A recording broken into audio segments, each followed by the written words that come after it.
In this video, I am going to show you how to save an Excel macro enabled document.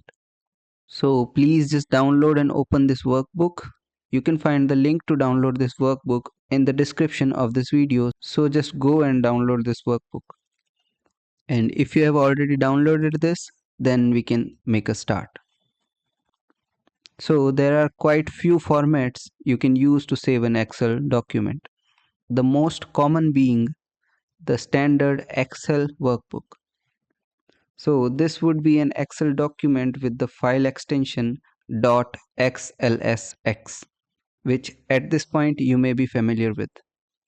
The workbook you will be using in this section, which is this workbook here, is currently saved as a standard Excel workbook. But what we need to do now is save it as an Excel macro enabled workbook. And this is so that any macros you create will actually get saved. The reason why I didn't save it as this type of document in the first place is because certain issues can arise when it comes to sending and receiving these kind of workbooks. And I'll go into more details about this a little later in this section. Saving as an Excel macro enabled workbook is very simple, and maybe you may already know how to do this. The first thing to do is just click on the file, save as. At this point, this workbook is saved within my macros folder, and all I have to do to change the format is just come to this drop down here and then just select the Excel macro enabled workbook.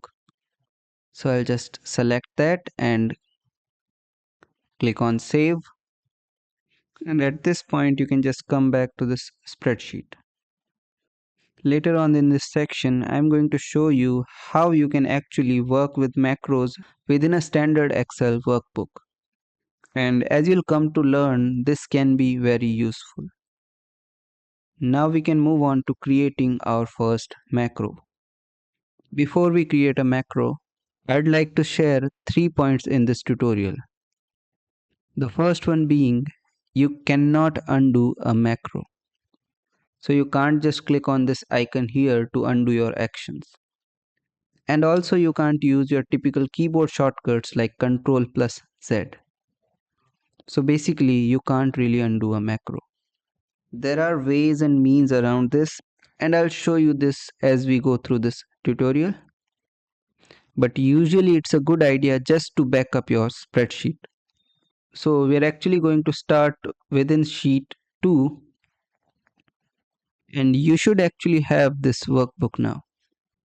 And it should be saved as a macro enabled workbook. And to back up this spreadsheet, just come down to the little sheet 2 spreadsheet. So that's something you can do just to have a backup. The second point I'd like to make is make sure that you follow my steps exactly. If you do one thing just slightly wrong, it may not work. So the first thing I'd like you to do is, of course, just navigate the sheet 2 here. Just select this. Now just select a cell within this table itself. And once you have done that, you can just come back to this tutorial. So go ahead and do that now. So there is a third point I'd like to share, but I'll show you that slightly later on when it's more relevant. So what I would like to do now is create a macro that can apply various formattings at the same time. To start the process of creating a macro, you can just come to the View tab here, and here we have macros. You can just click on this drop down here, and we have 3 options to choose from. And of course, we will be visiting each of these options. But just for now, I'm going to click on Record Macro. And this window will open up. When you do this yourself, do not click OK. I will tell you when to click OK. But just for now, you can give your macro a name. So I'm just going to call this one formatting. With regard to the macro name, you cannot have any spaces or anything like that. So maybe I want to use two words for my name and I want it to be formatting cells. So I'll just type in cells and it would look something like that. Now we can move on to creating a keyboard shortcut. One thing to keep in mind with this is that you don't want to overwrite any other kind of shortcut that you have.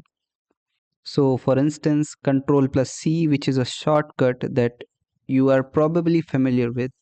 We use this to copy data, and you really wouldn't want to create a macro shortcut Control plus C. So what I usually do with the shortcut is I hold down Shift and then I'll choose a letter. And this makes it more unique. And then we have store macro in.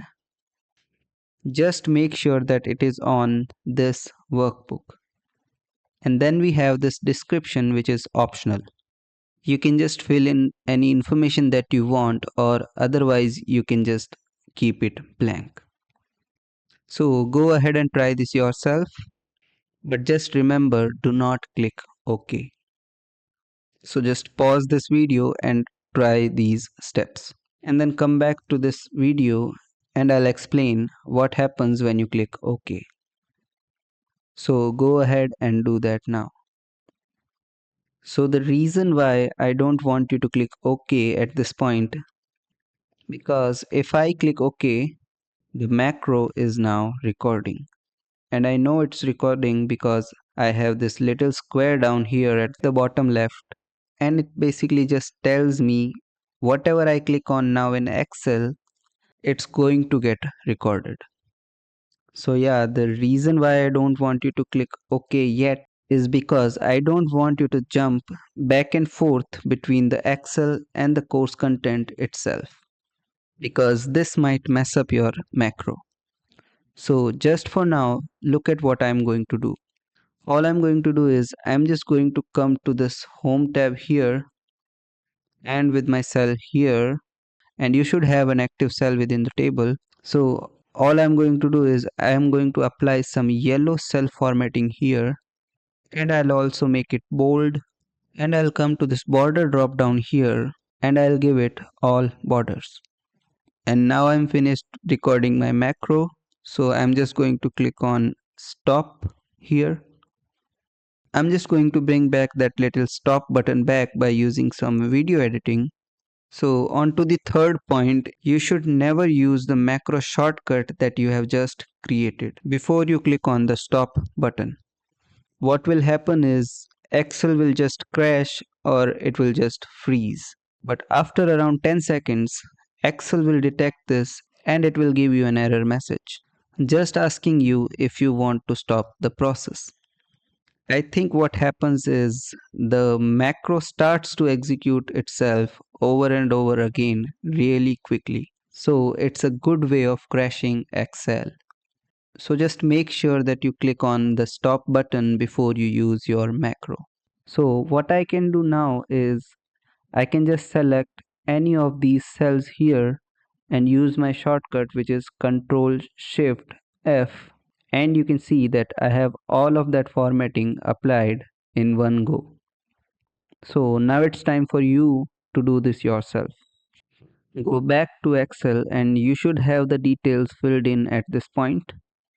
Click OK, choose the formatting options you want, and then click on this stop button, and then you can use your new macro keyboard shortcut. So now we have this formatting that's been applied by a macro. And as you can see, there's no undo button here.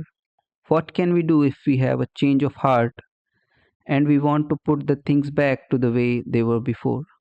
Well, maybe you might want to use your backup spreadsheet, and that would be this one here. Then let's say you have done a lot of work with macros and it's a little uneconomical to start all over again. Well, like I said, there are ways and means around this.